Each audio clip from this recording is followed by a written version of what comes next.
If you actually want to make friends anywhere you want without it being awkward, you need to watch this video. I intentionally put myself in one of the most awkward situations introverts could ever find themselves in, the middle seat on a plane. But it gets even worse. This was a 10-hour flight. Plus, I was sat directly in front of a flight attendant who was awkwardly trying to avoid eye contact with me whenever she sat down. And to make matters worse, I was sat right by the engine of the plane, which was so loud, so trying to talk was out of the question. But by the end of this video, I'm gonna show you how I not only made friends with the flight attendant, but also with everyone else around me by the time the plane landed, without saying a word. That is what today's video is all about. Hey everyone, if you're new here, my name is Blake, and I help real people just like you improve their social skills with real advice and real examples, not just theory. So if you're into that, be sure to subscribe and turn on your notifications so you don't miss the next one. And if you want more social tips, be sure to check out my website, sociallyblake.com, where I have complete guides to confidence and charisma, instant PDF downloads available right now. Now, I do have a confession.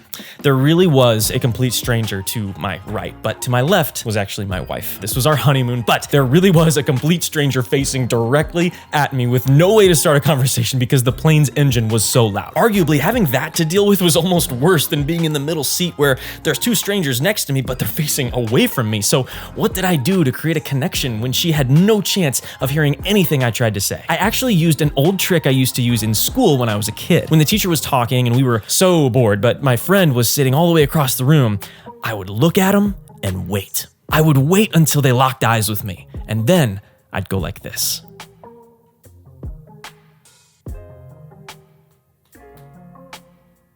It's like a universal symbol or sign language or something for rock, paper, scissors. It's a game you can play without saying a word. And my friends and I would play this the whole time that we probably should have been paying attention. Now, before I show you her reaction, I want to tell you the key takeaway from this video, and it's pretty controversial, so you probably won't believe me. I want to encourage you to risk looking silly.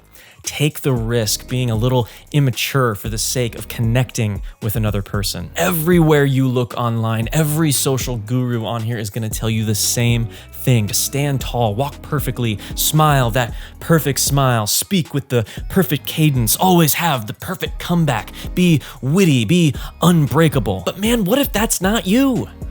What if that's not real life? You don't get to hit the pause button in the middle of a conversation to take a minute and think of the perfect comeback and think of the perfect response, right? Real life is messy. And what I've found in my experience is that the people who make the strongest connections are not the ones trying their hardest to look cool or act all smooth, right?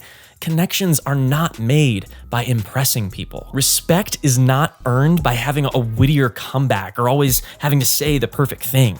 The opposite of awkwardness is not smoothness. It's not being suave.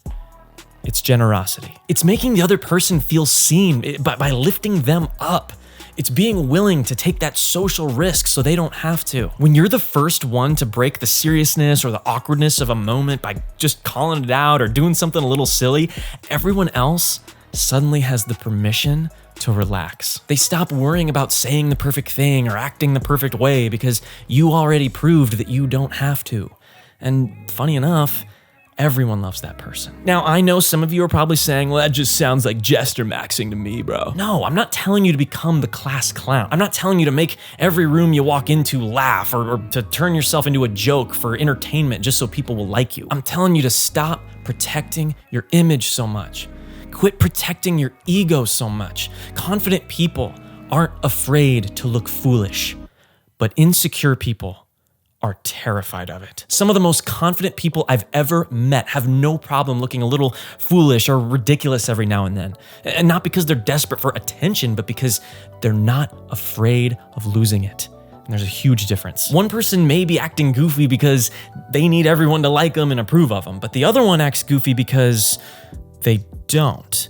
And if making a stranger smile means I gotta look silly for 5 seconds, that's a trade I'll take every single time. Because at the end of the day, people won't remember whether or not you looked cool.